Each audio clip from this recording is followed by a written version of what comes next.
Jason Turner wasn't the kind of man who snooped. At 33, he'd earned his peace. A spacious apartment in the city's Golden Triangle, a sleek Audi parked below, a wardrobe that whispered confidence, and a girlfriend who seemed too perfect to be real.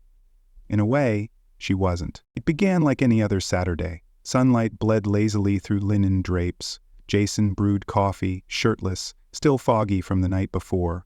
On the marble kitchen island sat a small envelope, cream-colored, out of place, her handwriting unmistakable. To each, he paused, curious. It wasn't addressed to him, but it was open, just enough to reveal that it had been read, or meant to be. He picked it up. I don't know how much longer I can pretend. Every time he pays for another designer bag, another gift from the heart, I feel one step closer to our future together. You were right. He stopped questioning anything. I'll be with you soon. Thank you for being patient with me. I'm almost free. A stillness settled in the apartment. No traffic noise, no morning birds. Just Jason, the letter, and a sudden awareness that the air smelled too sweet. Artificial. Like the cheap perfume of a lie. He sat down. E.H. was not him. He wasn't the man she was waiting to be with. He was the man paying for her wait, for her hair, her car lease, her tuition, the diamond bracelet on her birthday, the emergency $5,000 wire last month. Jason's generosity wasn't love to her, it was her exit strategy. His hand tightened on the paper until it trembled. Jason Turner had always believed in honesty. He gave big because he loved big, but that also meant when you betrayed him, the payback would be proportionate. He stood, calmly, no rage, not yet. Rage was messy. He walked to the master closet and opened the drawer where he kept every receipt, every monthly statement. He took out his laptop, logged into his accounts, American Express, Visa, joint bank accounts. He began canceling them, one by one. Then he drafted a note, just one word, written with cruel precision, folded neatly and placed where the letter once lay. Please. Jason dressed with the quiet resolve of a man preparing for war. His navy blazer fit snugly across his broad shoulders. His beard was trimmed sharp, neat. The man in the mirror was not broken. He was refined, reforged. Today would be the last day Nicole Evans mistook his love for weakness. Jason didn't just cancel the cards. That would have been too easy and far too quiet for the kind of betrayal Nicole had carefully stitched behind his back. He wanted the severing of ties to echo, not just financially, but emotionally, symbolically, painfully. First, the cards. Visa, American Express, MasterCard, gone. Each account bled into the next. From her Chanel splurges to spa packages she claimed were birthday gifts for friends. He closed the shared checking account, froze her supplementary credit access, removed her from the car lease he paid for. Second, the apartment. Though Nicole loved to call it our place, her name wasn't on the deed. It had never been. Jason called his building's concierge, a soft-spoken man named Ricardo, who always looked the other way when Nicole brought back shopping bags that cost more than some people's rent.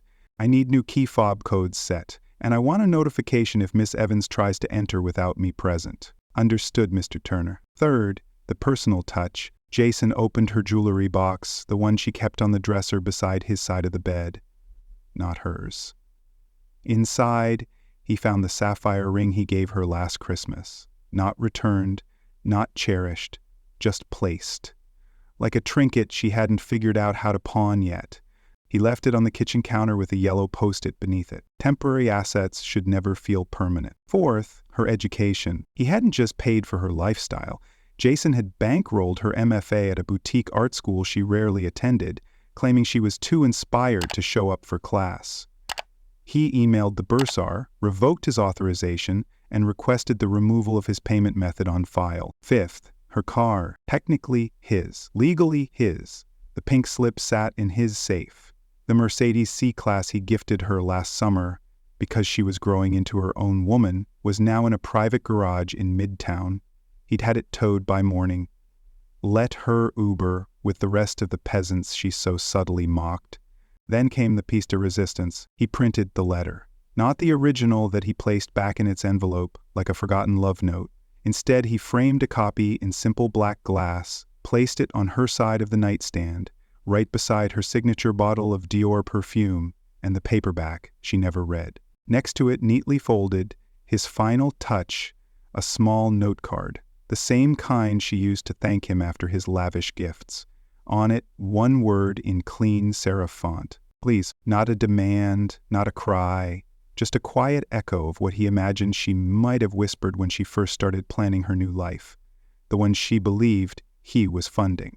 Jason looked around the apartment once more, no yelling, no rage, only silence and satisfaction. He slipped on his coat, adjusted his cuffs, and walked out, leaving behind the curated life she'd mistaken for love, and the curated man she thought would never notice. He wasn't just done, he was clean. Nicole Evans had never been the type to rush home. Her mornings were slow, languid things, almond milk lattes, boutique yoga, selfies in natural light. But today, something itched under her skin, a subtle unease, like a thread tugging at the hem of her perfectly curated life. She'd just wrapped up a breakfast date with Madison, her favorite frenemy, and was halfway through an anecdote about the emotional burden of being adored by a man like Jason when her Amex was declined. Twice at Chanel, the cashier gave her a smile far too sweet to be sincere. "Would you like to try another card?" Nicole blinked. "No.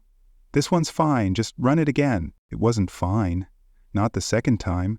Not when her phone buzzed with a message from her rideshare app. "Payment method failed. Please update billing information." Nicole's smile tightened as her stomach dropped. Not with fear, yet, but with something she hadn't felt in years. Inconvenience. Mild, but unmistakable. She didn't panic. She Ubered on Jason's dime. Correction, used to Uber. So she flagged down a cab, muttering something about tech issues. She tapped through her banking app while the taxi crawled through downtown traffic. Then she saw it. Her access revoked. Every account she'd once dipped into like a queen at her court was now locked.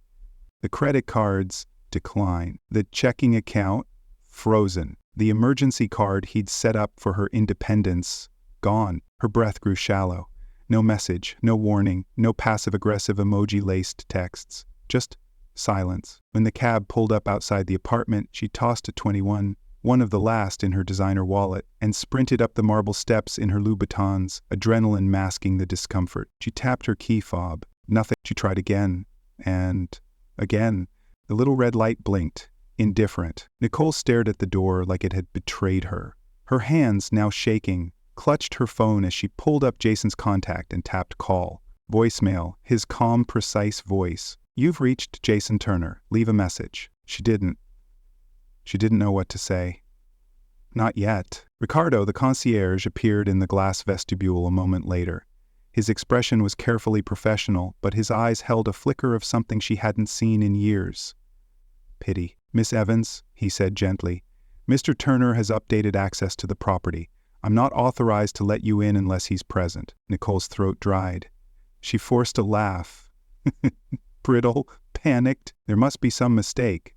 I live here." He didn't answer. He just stepped back behind the glass and locked the door. The sound echoed like a verdict. Panic hit her like cold water. She turned away, fumbling with her phone, calling Madison, calling her sister, calling Eric, her actual plan. But none of them answered. At least, not fast enough. She paced the sidewalk in front of the building, the late morning sun unforgiving on her skin, sweat collecting under the expensive lace collar of her blouse. Eventually she remembered the back entrance. She rushed down the alley, heels slipping on the uneven pavement.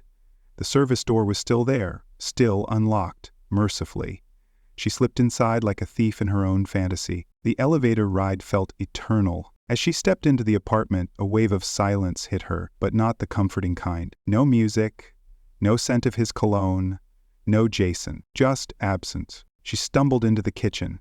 The countertops were clean, almost too clean, empty, except for something small in the center, the ring, and beneath it the post-it. Temporary assets should never feel permanent. Her hands trembled as she picked it up. She looked around, fridge magnets gone, his keys missing from the bowl, closet half empty. She ran to the bedroom.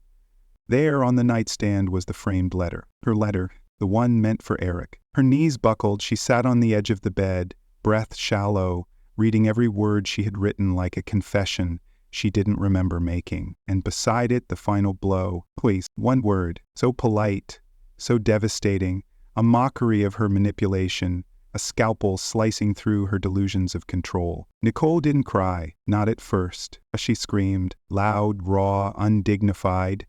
The kind of sound that didn't match the silk blouse or the diamond studs, or the persona she wore like armor.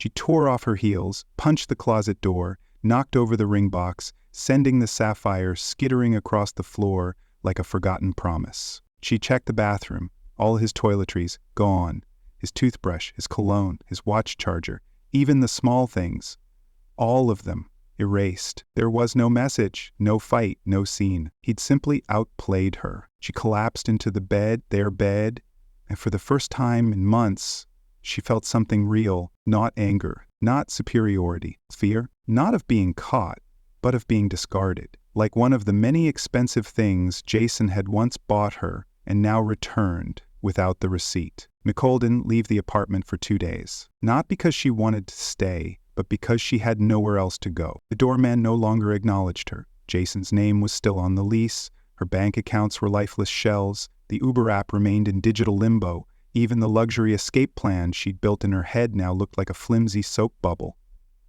Eric hadn't called, not once. She sat curled on the velvet settee in the living room, staring at her dead phone and the framed letter like they were twin monuments to her failure. On the evening of the second day, she finally broke the silence and called Eric. He answered, but he didn't sound happy. What do you want? His voice was flat, businesslike, not at all like the dreamy tone he used when they whispered late-night fantasies about freedom, money, and tropical villas. I need you, Nicole breathed, her voice hoarse. Everything's gone. Jason, he found out. He shut it all down. There was a pause, then a quiet laugh. Oh, he found out? Wow. I thought you had this all figured out, Nick. You told me he was too stupid to question anything, that he was practically grateful to fund your journey to selfhood or whatever that garbage was. Nicole blinked, stunned. Eric, don't do this. I left everything for you. No, you used everything for me, he cut in. Big difference. Her stomach flipped. Are you serious? I'm not looking to be somebody's backup plan, he said. And by the way, that letter you wrote me? Yeah, probably not the smartest idea to leave it lying around like some Jane Austen villain. He sent me a photo of it yesterday. Well, I've got a new phone now, a new city, and a new girl, one who doesn't treat people like stepping stones. The line went dead. Nicole dropped the phone. She wasn't sure if she screamed or laughed, maybe both. The sound echoed off the marble and glass, shrill and jagged. The next morning, building management left her a polite note under the door. Miss Evans, we kindly remind you that as a non-leaseholder, your continued occupancy requires Mr. Turner's authorization. As that authorization has been revoked, we respectfully request you vacate the property within 48 hours. She read the note 6 times. Then she tore it into pieces with trembling hands. No more money, no more car, no more boyfriend, no more Jason. The fall from luxury wasn't dramatic. No tabloids, no lawsuits, no screaming matches, just a slow, surgical removal of everything she thought she could control. But Jason had vanished like smoke. No social media updates, no calls, no angry confrontation. Only silence. Until one afternoon, her email pinged. An unfamiliar address, no subject, just a video attachment. She hesitated, then clicked. It was a security camera feed. Silent, black and white, clean. Jason, standing in front of a whiteboard in what looked like a luxury office suite. Behind him, images of her. With Eric, the letter, the receipts. The screen shifted to him speaking, no sound, but his calm expression was unmistakable. He wasn't emotional. He was presenting, explaining, preparing. The footage ended with a slide labeled Liability Containment and Resource Reallocation Strategy, Nicole Evans. She stared at it, unblinking. She hadn't just been dumped. She'd been dissected. This wasn't vengeance, born of rage. It was precision retribution, delivered like a business plan. By evening, she was out on the curb with 2 suitcases and a leather purse she suspected had already been reported stolen by the credit company. She moved into a short-term rental downtown, the kind usually reserved for interns and divorcees. The next week was a blur of declined applications, fake smiles, and apologetic texts from old acquaintances too uncomfortable to get involved. The designer world she once ruled now looked at her like an expired accessory. Meanwhile, Jason, he was a ghost. He didn't gloat, didn't reply, didn't even block her. He simply watched, somewhere from a distance, as everything she built on his name and money crumbled under its own weight. And then the final blow, a postcard. It arrived in her mailbox 2 weeks later. No envelope, no return address.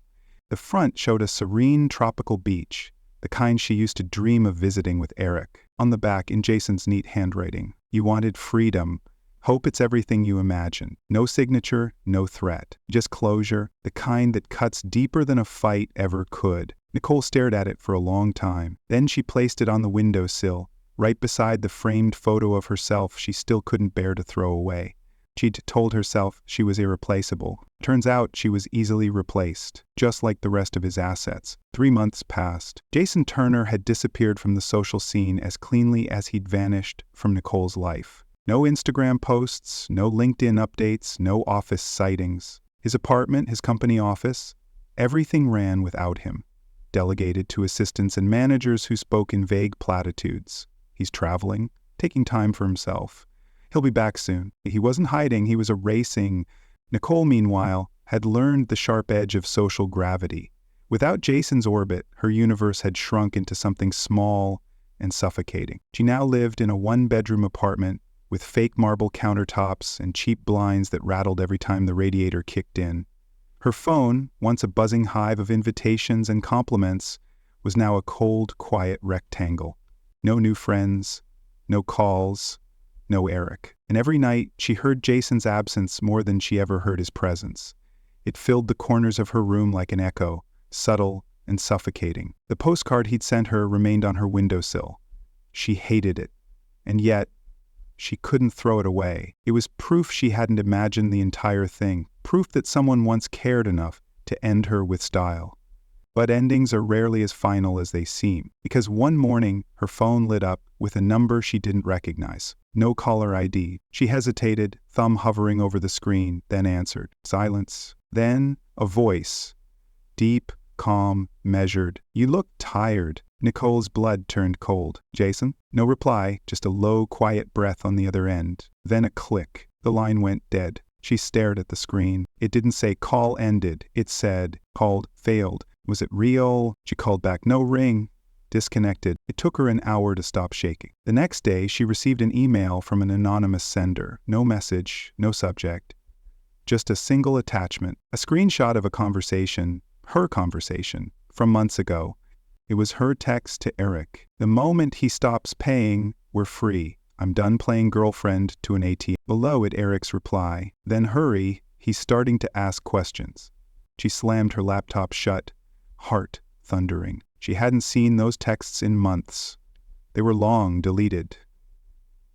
Gone. Except Jason had them. He always had them. She wasn't sure if he meant to scare her or remind her. Either way it worked. That night she dreamed of him. Not the Jason she used to manipulate, but the new one. The silent, watching one. He stood in the corner of her apartment in the dream, faceless, calm, holding a wine glass he never drank from, just watching. When she woke, her door was locked, her windows shut. Nothing had been touched. But on her nightstand, beneath the dusty lamp, was something she hadn't left there. A folded napkin from the rooftop restaurant Jason used to take her to. On it, written in that same precise handwriting, "I don't need to ruin you. You're doing that just fine on your own." No signature, no threats, just inevitability. Nicole stared at the napkin for hours. And in that quiet, she finally understood something she never had during her time with Jason. The most dangerous revenge is the kind that doesn't come screaming through the front door. It watches, waits, and whispers just loud enough to make you wonder if you're imagining everything or if the game is still going.